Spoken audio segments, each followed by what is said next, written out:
Hi, how's it going? I'm Marlene. Thanks for wandering by. Welcome back to Deck and Walk 2023.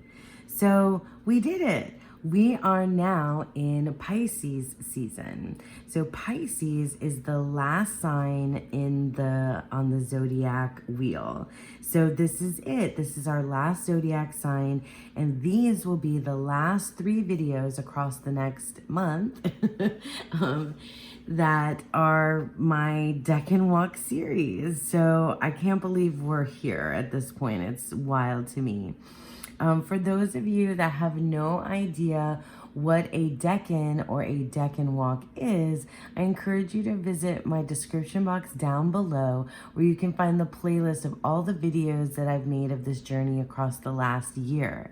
So a deck-in is a piece of a zodiac sign. The 12 zodiac signs are broken into 3 pieces each, and each of those decans or faces span 10 days or 10 degrees according to Western astrology, and each of the decans corresponds to a tarot card in the minors from 2 to 10. They also have correspondences to the major cards based on the planet and the sign. So the Deck and Walk has been an amazing adventure over the last year, where I have been, paying attention to those astrological correspondences in the tarot. And I just loved having all of you along with me. I'm not done yet. So we've got a couple more, 3 more, this one and 2 more to go. For those of you that are wondering, like, when do I start a Deck and Walk? How do I start a Deck and Walk? You can start a Deck and Walk anytime you like. Anytime you like, because it repeats, it's a cycle, it's a wheel, and it goes all year round. So you can begin at any point along the wheel. I started my Deck and Walk in Aries season because Aries is the first of the zodiac signs. So it goes from Aries around the circle to Pisces. And that's when I started, but you could start now, you can start on your birthday, you can, start again when Aries season. You can dip into and learn about the decans anytime you like. So having said all of that, let's go ahead and talk about our current sign, which is Pisces, and then we'll discuss the decan card for this particular time as well. So what I wanted to do this time is get to know Pisces with you. I have been learning, more about the zodiac signs as I've traveled through this, Deck and Walk. And I brought out this book, The Library of Esoterica, the astrology volume. And I thought what I would do is I would just kind of go along with you, or bring you along with me as I read about Pisces, because I really don't know much about Pisces. From what I've gleaned, because I don't have anybody that's a Pisces in my life that's close to me, I don't think. But in any case, not like my closest people. But in any case, I have kind of gleaned some stuff about Pisces. I know it's a water sign, and from what I've seen, it's people who born under Pisces, if it's their sun sign, tend to be very sensitive, very emotional. But I could be just thinking that because of the way that it's presented in, like, memes and stuff like that you see around places like Instagram and whatnot. So anyway, let's dip into this book and a couple others to learn a little bit more about Pisces. And then after that, we'll take a look at the first decan of Pisces. All right, so here we are in Pisces. It's like the very last one in the book. This book also has all the planets, and it's filled with so much beautiful artwork. I'm not going to go through every single page, but I like to, start out with looking at the very first page so that we have like an overview of Pisces. So here we have Pisces. It goes from February 19th through March 20th. And the planetary ruler for Pisces is Jupiter. So of the classical planets, the 7 classical planets, Jupiter is the ruler. But if you take into account modern astrology, Then Neptune is the ruler. I'm going to just look at Jupiter as its ruler because that corresponds with the Hermetic order of the Golden Dawn. And then we have, let's see. Oh, its natural house is the 12th house, of course, because it's the 12th zodiac sign. Its element is water. We talked about that. Duality. So its duality is negative. That means negative or feminine. And then the quality is mutable. So I talk about this pretty much with every single decan. Mutable now means that it is the last sign in its season. So Pisces comes at the end of winter, and it's that transition time between, or at least in the northern hemisphere anyway, it's the transition time from winter to spring. So its polarity is Virgo. So the sign that is directly opposite it on the wheel is Virgo. And the tarot major card that Pisces corresponds to is the moon. And it gives us a metal here too as well, tin. Let's read here. Seeing into the beyond.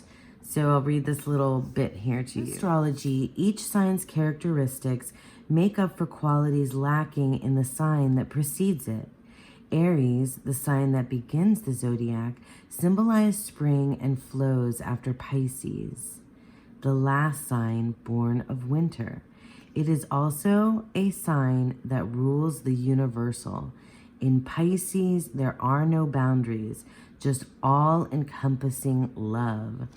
Pisces is the symbol of primordial waters of creation itself. Ooh, I love that. I love that so much. So yeah, I'm getting the sense that Pisces is a really emotional, the idea that Pisces is an emotional and sensitive sign makes sense here, because it is the depths. It sounds like it's the depths if it's the primordial waters. That is really, really cool.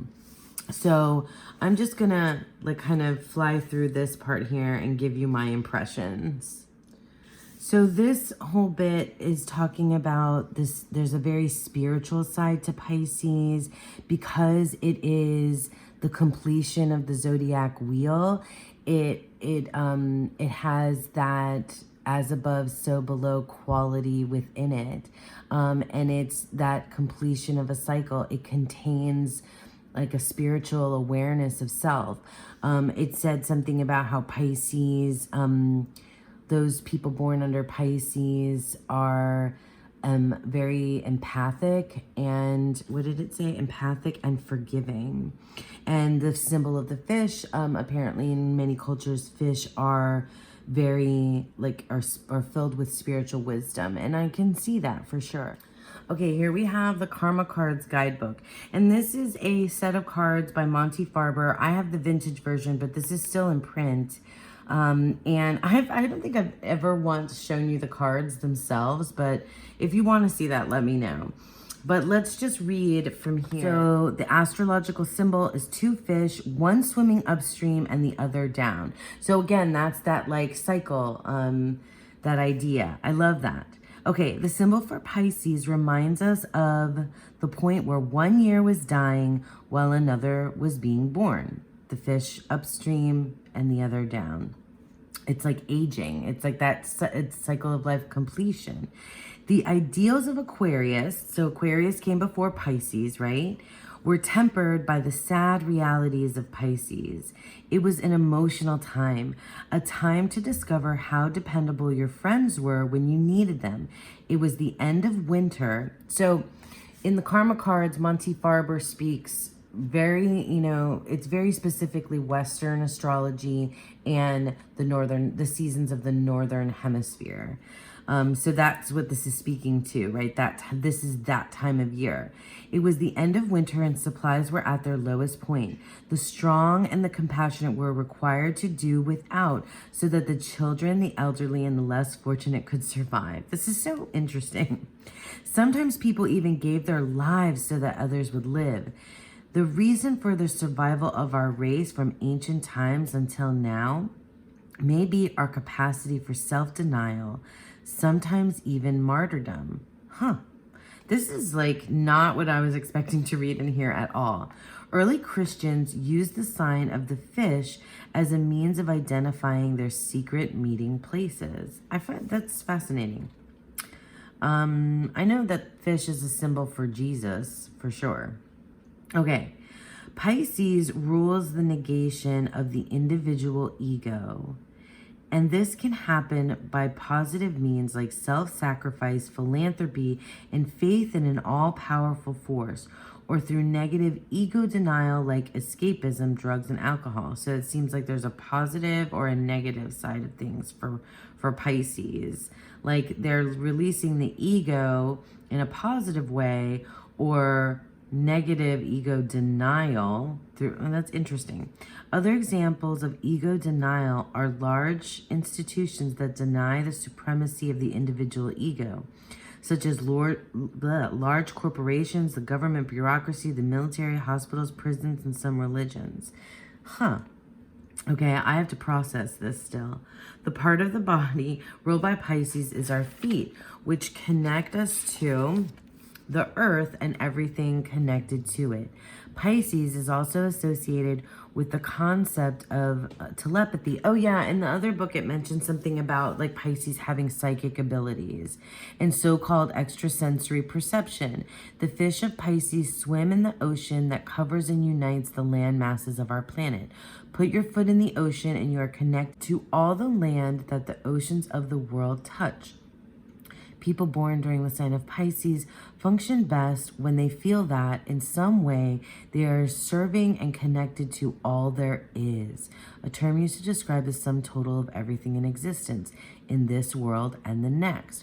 So, I mean, just in that one little paragraph, there's so much about positive and negative qualities of someone born under the sun sign of Pisces, and just symbolically what Pisces means. That time of year, the idea of completion, the spiritual aspect, the psychic aspect, the idea of that like awareness of self comes in here too. So fascinating. I love it. That's really cool. Let's take a look at what Karin Kenner has to say about Pisces, specifically with the moon card. So here's Karin Kenner, Tarot and Astrology. Okay, let's just go through this briefly. Pisces is often said to be the most mystical sign of the zodiac. While most people live entirely on the dry land of observable reality, the Pisces fish are equally comfortable swimming through the deep waters of intuition and spiritual transformation. On land, Pisces can be restless, changeable, and self-destructive. Okay, so yeah, you can see that. That self-destructive kind of thing was discussed in the Karma Cards guidebook. In water, its energy flows in more appropriate channels. It becomes adventurous, imaginative, creative, and artistic. Those otherworldly qualities are reflected in the Pisces card, the moon, and they're fully expressed in the goddess on the card. So that she's referring to this is from the Wizard's Tarot, I want to say. Like the moon, Pisces is changeable. It is sensitive, compassionate, selfless, and intuitive. It can also be restless, self-destructive, self-pitying, and secretive. Okay, so there's a whole lot then about the moon, moon goddesses, Artemis. Let's see, I'm just scanning. Apollo, what the moon symbolizes. Oh, Pisces is a water sign. We talked about that. And we know that, water is the symbol of emotional energy and our cups. Pisces is the 12th sign. It rules the 12th house of the zodiac, where astrologers look for information about our deepest, darkest secrets and desires. Ooh, all submerged in the waters of memories, dreams, and reflections. So, and then she talks about Pisces being ruled by Neptune, but for my purposes, for me, it's Jupiter, okay? And then she talks about the glyphs and the feet, which we've already discussed. And then here's that moon spread. That's really cool. I have like 8 different cards that I'm using for bookmarks. All right, so that's Pisces. Pretty cool. Let's look at our Pisces cards and our planet cards from the Star Codes Astro Oracle. Okay, I'm just sort of having fun this time around because I'm just learning as I go and sharing kind of my my process with you. And this time I grabbed from the Star Codes Astro Oracle, and our Pisces card says the word is sensitize. Sensitize. That's really interesting. I wouldn't have expected a word like that to come up. It's a really interesting choice. So we have a beautiful depiction of our fish, one going upstream and one going downstream. Now, I always knew that they were fish, but I really didn't know the significance of that, like, that motion, that aging, that completion of a cycle. That is super cool. I pulled out Jupiter because that is our planetary ruler of this particular sign, according to Western astrology and the Golden Dawn. So Neptune is in here as well, but I'm working with Jupiter. So we've seen Jupiter before, and the word for Jupiter is abundance. So sensitize, abundance. And then I pulled the card for the 12th house. This is really cool because it has the chakras on it. And there's this idea of enlightenment with Pisces, that this is that these are people who have reached some, like, we're up here, right, in these upper chakras. With what little I know about chakras, you guys, that we've tapped into something, beyond the higher self and etc. And have these, like, kind of psychic abilities with Pisces, or at least that's what I'm reading here. And so the word here for the 12th house is introspection. And that's really cool. I like that idea of those, like, primordial waters, of the depths of Pisces, of this being someone who is, involved in the understanding, the introspection of all that, of all the mysteries and secrets, that you think of in the sacred waters and the depths. I really, really love that. I already pulled some of my tarot cards here as well to show the representation of Pisces. So let's take a look at these. It's the moon card, right? So we know that Pisces corresponds to the moon. The moon card, probably one of my favorite cards in all of the tarot. Love it in Thoth, love it in Smith-Waite. Moon.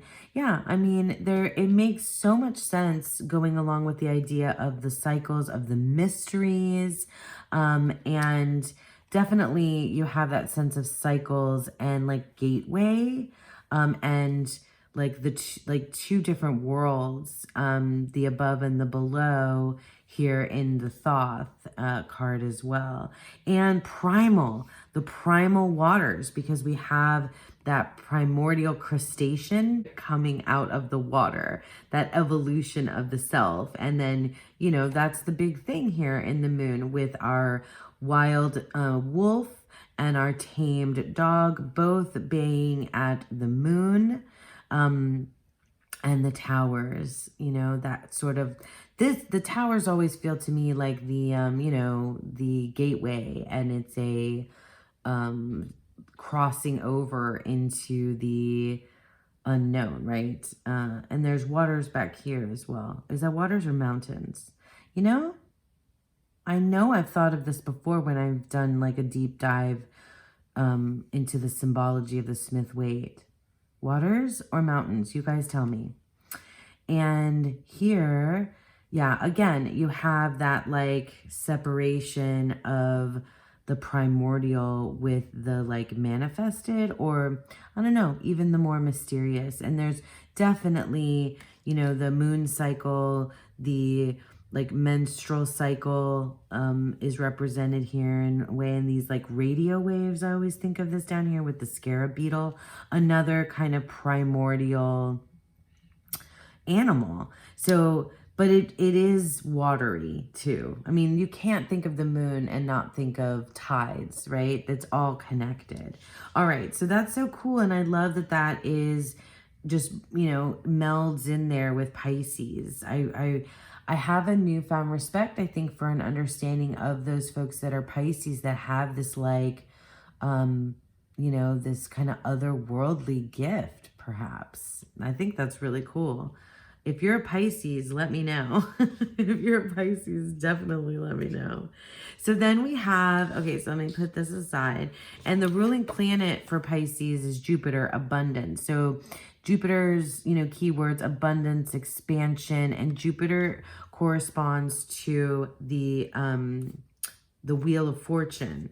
Oops, I grabbed the wrong card. Hold on. Okay, I'm kind of all over the place, and you guys are you're getting my process this time, which I think maybe you'll find interesting. Maybe some of you will enjoy it. Okay, so Jupiter is the Wheel of Fortune. Now, Jupiter is the planetary ruler of my birth decan, and so I've thought about the Wheel of Fortune quite a bit. I mean, and I've thought about the Wheel of Fortune quite a bit in just, being a tarot reader and a tarot enthusiast. I have recently been feeling like the Wheel of Fortune is a much scarier card than even the Tower or Death or the Devil. For me, it seems much scarier than those cards. Those cards feel much more definite, and I can wrap my head around what they mean. They're inevitable. They make sense. It's not necessarily like pleasant, what the Tower, it's especially the Tower might bring, but like it's known, it's there, like what it is. I feel like for me, the Wheel of Fortune, it feels much more elusive, the understanding of what this card represents, like in my day-to-day life and my journey and my my journey, like my being human on this earth. That's what I'm saying, because the Wheel of Fortune is like this, for me, it's like an absolute loss of control over my own fate and destiny. And I know you can argue like, that people have agency and there's, self will and things like that, but like this is what makes me think that there are so many larger, bigger things at play in the universe that it makes me feel really tiny and really insignificant and really like I don't understand squat, That's part of what the Wheel of Fortune makes me think of. And sometimes you're up and sometimes you're down. I mean, I know you can look at it in a bajillion different ways, where you are on the wheel, like when it comes up for you in a tarot reading. But it's this like, as Jupiter, it's this like ever growing giant, Jupiter is the biggest planet, right? In our solar system. So it's just so unfathomable what is possible. And that can be really seen as something really good or something really scary to me. And I feel like it ruling Pisces and that cyclical moon, idea is really here. I'm seeing this. I really think that this is really cool. But anyway, I just, giving you my thoughts about the Wheel of Fortune, which I've been thinking about lately, very specifically about how it's scarier than the Tower. The Wheel of Fortune is scarier than the Tower. Anyway, but I love its connection to ruling the sign of Pisces. Okay, so now I think we have a pretty good foundation of what sensitize of what Pisces is. Sorry, that word just feels so funny to me. So Pisces, and now we're gonna go into our decan card, the first decan of Pisces, Pisces 1. Okay, here we go. Pisces 1. Welcome to the first decan of Pisces. This is Saturn in Pisces, and it is the corresponding tarot card is the 8 of Cups. So we'll see in Pisces the 8, 9, and 10 of Cups to end our entire cycle of the zodiac and the decans. So Saturn in Pisces is mutable water. So we talked about that when we talked about Pisces. Mutable means that it is the last sign in its season. So it's transitioning into the next season. So here in the Northern Hemisphere, Pisces season is winter, slowly melting into spring. It's transitioning. So we have our dates here on this Divine Decan Tarot that I've been using all along. So February 19th through February 28th. So it finishes out the month of February for us. And it is the Eight of Cups. So we have abandoned success, or the Lord of abandoned success is the Hermetic title of the Eight of Cups card.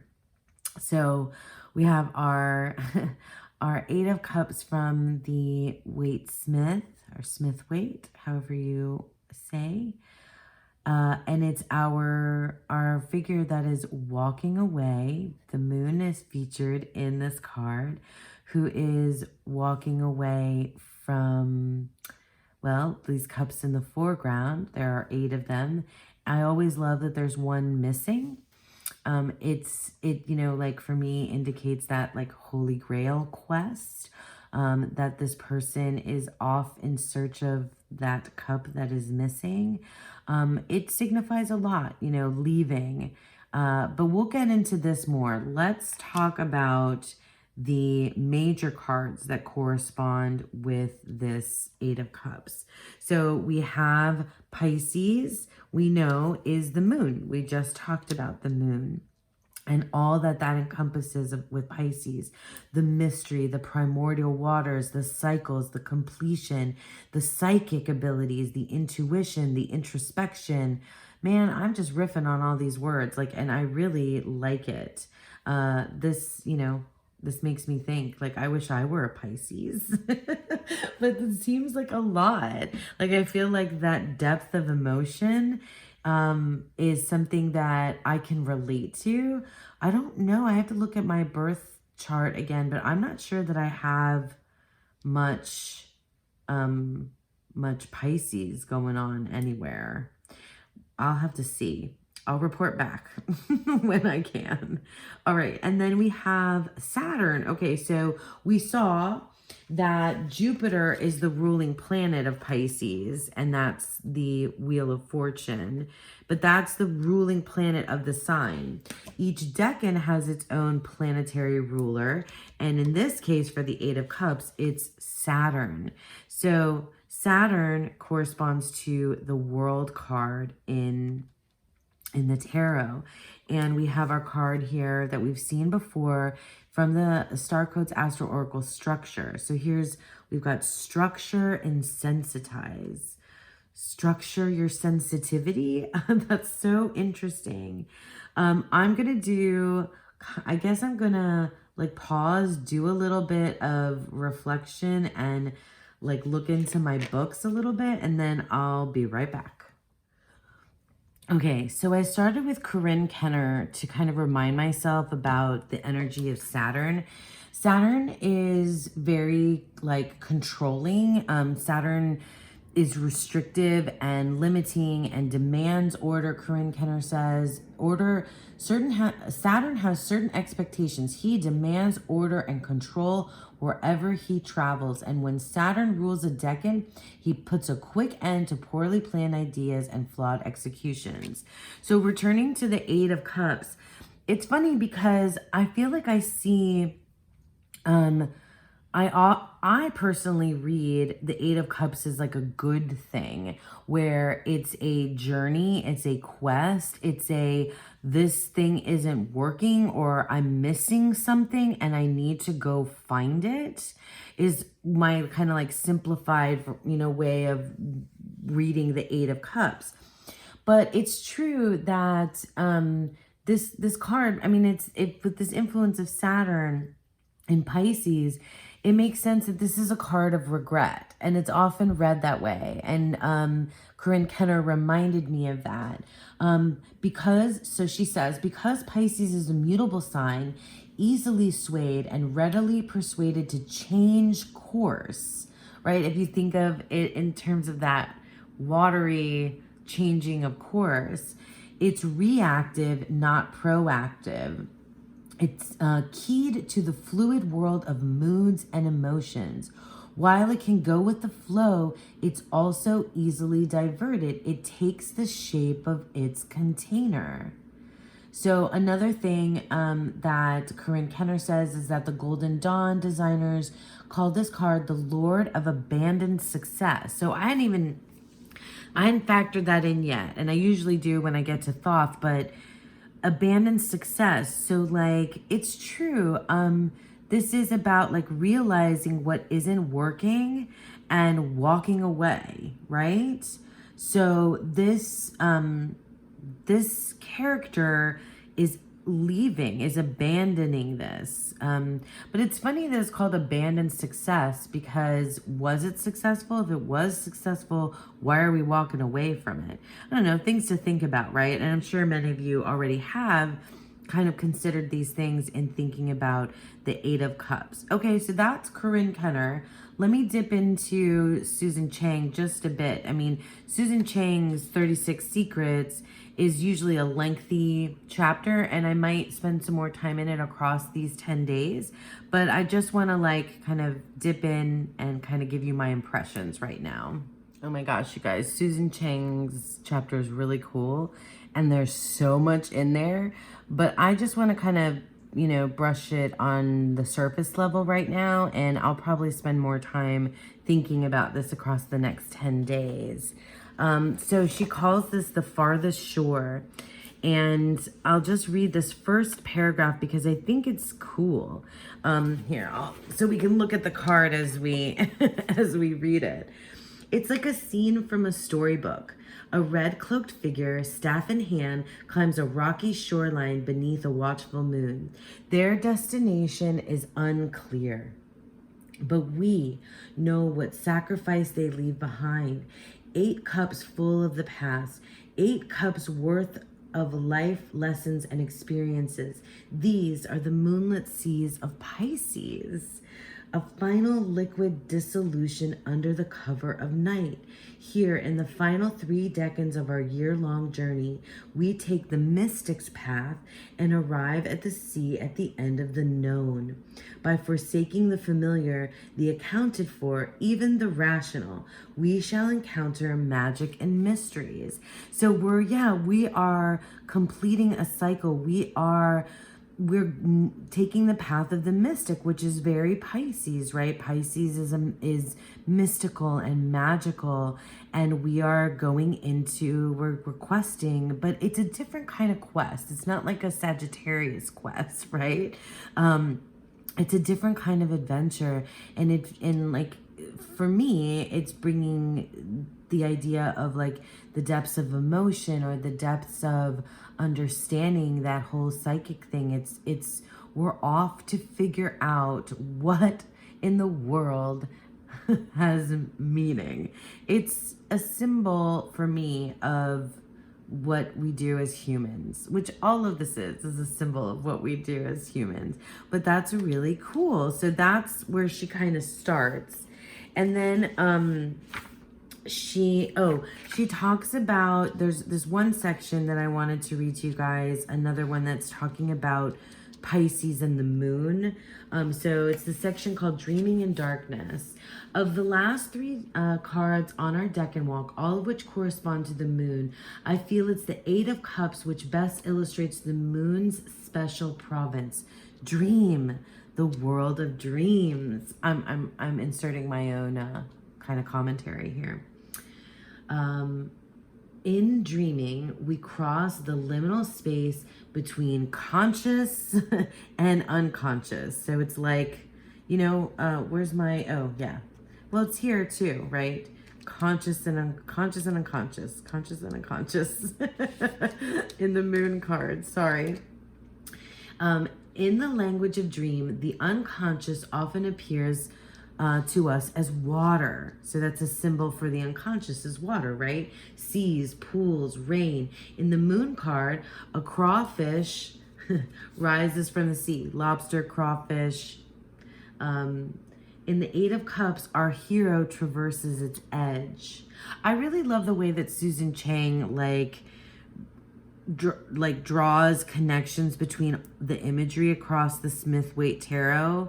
And if you haven't done that, if you haven't played that game or investigated in that way, where you draw connections between this water, and the clothes and all of the characters and everything, you should. But I digress. In the Eight of Cups, our hero traverses its edge, right, of the sea. Both highlight the very fringe of what can be grasped by the mind. So cool. As Austin Coppock puts it, it's the convergence point of perception and reality. The journey is a quest to map the invisible walls of reality. Meanwhile, the World card, right, that's our Saturn over here, is the arcanum of Saturn. In its iconography, we can think of the dancer as the bared soul, safe within the body's dream paralysis, exploring its own frontiers and seeking to know itself. That's so cool to think of it in this way in terms of the dream, okay? So it's that investigation into the dream world. I'm kind of getting the vibes here, right? What I know already about the Eight of Cups, what I've learned here about Pisces, bringing this Saturn energy in here, and this idea of what I've lost, what I seek to gain, that movement from the, the conscious to the subconscious, this dream world, this quest in the dream world that the body that allows the mind to have, this kind of primordial waters kind of deal going on. There's a lot here, like a super lot. Let's look at Thoth and visit my favorite book, Angeles Arian's Tarot Handbook, and see what she has to say. Okay, so here are the Thoth cards. I left my astrology cards on the side too. I totally forgot because I was reading the Hermetic title, and sometimes Crowley's title here doesn't align.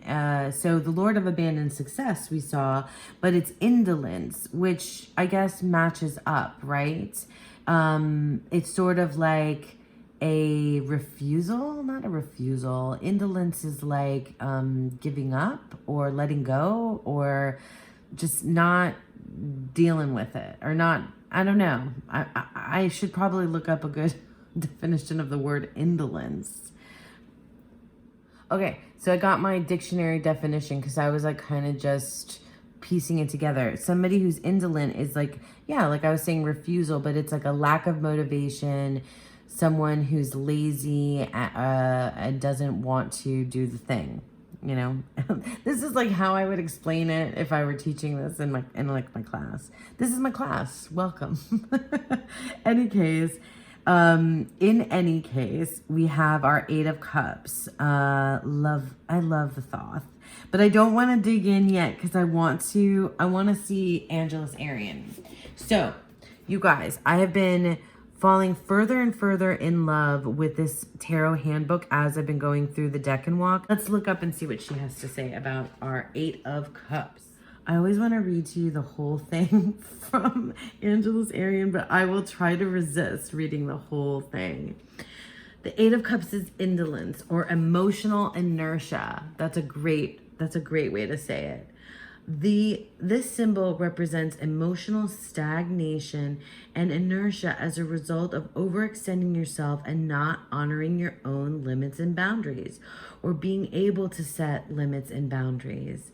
The Eight of Cups represents the emotional state of feeling tired, drained, depleted, and emotionally ripped off as a result of filling others' needs and wants to the brim, which is symbolized by the lighted holes in the sea that are filled up with overextended energy. Oh yeah, like you look at all those holes that are in the seas. That's so interesting. This is like, I mean, let me just put the other Eight of Cups from the Smith-Waite out here too, because this is a different kind of idea. I think it's still Golden Dawn, but it's kind of going, Crowley went in a bit of a different direction.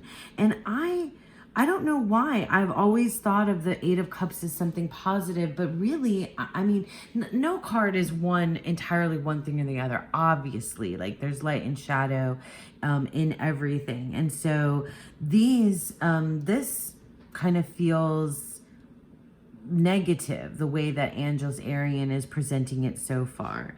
Let's see. The astrological aspect of this symbol is Saturn in Pisces. The planet Saturn reminds us that we must establish structures or discipline in our life. And Pisces is the astrological symbol of emotional fluidity. Saturn in Pisces reminds us that we need to know what our limits and boundaries are emotionally. Otherwise, we will totally overextend ourselves emotionally and experience the results of depletion, exhaustion, and emotional fulfillment. So it's really about having overextended your emotional capacity. And I guess I can see that here kind of in both places, because you have this depth of feeling and depth of emotion, and you have these restrictions and limitations. This is the boundaries card. This is a card about establishing boundaries.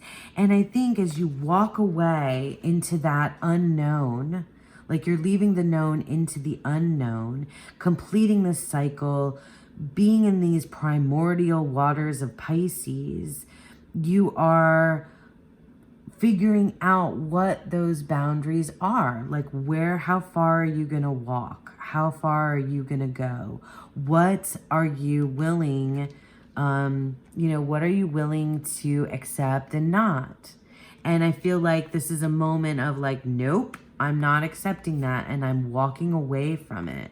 That's so interesting. This idea suddenly makes me think of, did you guys ever see that movie with Jim Carrey called The Truman Show? Where it's a big spoiler, but this movie's been out for a really long time. Basically, the premise of The Truman Show is that the character of Truman was basically raised in a environment where he was being watched, he was being watched by thousands of people. He didn't know. He was born and was living out his life in this contained biosphere, but everything that he was doing was televised to the world, the nation, and the world. And so everything was, in some senses, manufactured. His whole world was manufactured for him to live in. His parents, his best friend, his wife, his job, everything was the little biosphere that he lived in. And at the end of the movie, he goes through a bunch of stuff, but at the end of the movie, he wants to reach the limits. He wants to leave the town. He wants to go and find out what's on the other side. And he had the suspicion that something was not right this whole time in his whole life. And he drives, he makes it. But finally, the last scenes are with him in this boat. And he's crossing these waters to reach the end of his world, right? He's going to the ends of his world. If you haven't seen this movie, you really should watch it. It's really, really good. And I won't tell you the exact ending, but he does get to the edge of the world. He reaches the edge of his own world. And that's what Saturn in Pisces feels like to me. It feels like going to the ends of the world, through the waters, through the emotional depths. But in a very practical, day-to-day life way, guarding your emotions, or figuring out what what you are, what your boundaries are. Like, where is your point where you're like, nope, and I am not gonna, I'm walking away from this. Walking away to, you know, to the ends of the earth for yourself, you know, in this like grand philosophical sense, it's one thing, but in a like day-to-day life or an interpersonal relationship way, or even in just like, I don't know, an everyday kind of way, it's really hard to create boundaries. I've struggled with creating boundaries. I struggle with walking away, like really walking away from things that I know aren't, that turn of phrase is so common right now, that like, you know, what doesn't serve me, leaving what doesn't serve me. And I've had like lots of thoughts and feelings about that particular turn of phrase, because I feel like, I don't know, maybe it's a generational thing. For like my generation, it seems like a weird thing to say, because I don't know, or in my experience, it was always seen that you like, no, you have to see things through. You cannot walk away. You do not give up. You know, you stay with, you know, you stay in this job, or you stick with this program, or you try to make this, you know, try to make these relationships work. And I'm not speaking completely, you know, I'm not speaking on a 100% personal level. I'm just talking about like in my, you know, my life's experience. It's not something that felt like a phrase that felt natural to me when I first heard it. Like, well, if this doesn't serve you, you leave it behind. You leave behind what doesn't serve you.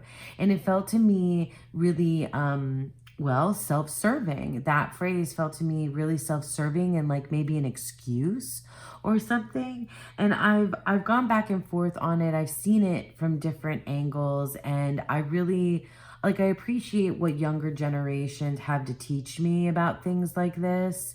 And I also, you know, I also still kind of need to parse through things and process them in my own way. I don't think it's always okay to just be like, well, if this isn't working, you know, if this isn't working, then I just need to give up and walk away. I don't think the answer is always walk away, but I think it's a valid choice.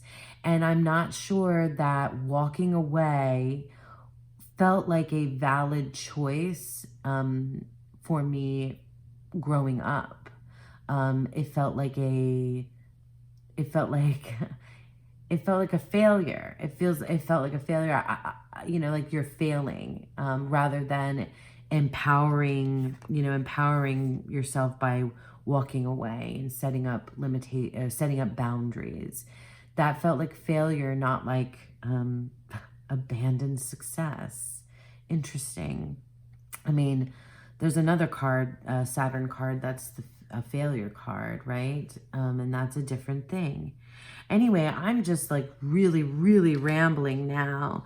But I really love that I thought of the Truman Show, because that is such a good visual, you know, analogy or story. It's such a good narrative analogy to this Eight of Cups. All right, I think I've done it. I think I've talked enough.